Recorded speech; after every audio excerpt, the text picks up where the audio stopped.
చూసుకున్నట్లయితే ఉద్యోగులకు సంబంధించి కీలక మీటింగ్ అనమాట. సో, ఉద్యోగులైతే కీలక ప్రెస్ మీట్ అయితే పెట్టడం అయితే జరిగింది. సో, దానికి సంబంధించి ఇప్పుడు మనమైతే పూర్తి వివరాలైతే చూస్తున్నాము. ముఖ్యంగా చూసుకున్నట్లయితే పసుపు చొక్కాలు వేసుకొని ఉద్యోగాలు చేయొద్దు. మేము ఎప్పుడు కూడా ప్రతిపక్షంలోనే ఉండం. మీరు ఎప్పుడు కూడా ఉద్యోగంలోనే ఉండరు. రిటైర్ అయ్యే పరిస్థితులు వస్తాయి.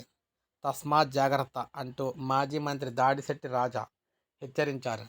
రాజ్యాంగ దినోత్సవం సందర్భంగా తునిలో అంబేద్కర్ విగ్రహానికి నివాళులర్పించిన అనంతరం ఆయన విలేకరులతో మాట్లాడుతూ పోలీసులపై అనుచిత వ్యాఖ్యలు చేశారు.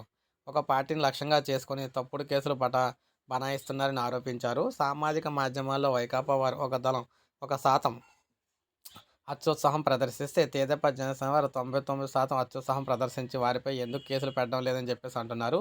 ఇలాంటి అక్రమ కేసులైనా ఎదుర్కొంటామని పార్టీ శ్రేణులకు అండగా ఉంటామని చెప్పారు. సో, ఉద్యోగులు ఎవరో కూడా పసుపు చొక్కాలు తోలుకొని అయితే ఉద్యోగాలు అయితే చేయొద్దని, మీరు రిటైర్ అవుతారని మేము అధికారంలోకి వచ్చినప్పుడు అయితే చూస్తాం అని చెప్పేసి ఉద్యోగులకు మాస్ వార్నింగ్ అయితే ఇవ్వడం జరిగిందనమాట. సో, అది మరి దీన్ని ఎంతవరకు మీరు వ్యతిరేకిస్తున్నారు? వ్యతిరేకించే వాళ్ళందరూ కూడా ఒక లైక్ చేయండి, సబ్స్క్రైబ్ చేసుకోవద్దు, మన ఛానల్ సబ్స్క్రైబ్ చేసుకోండి.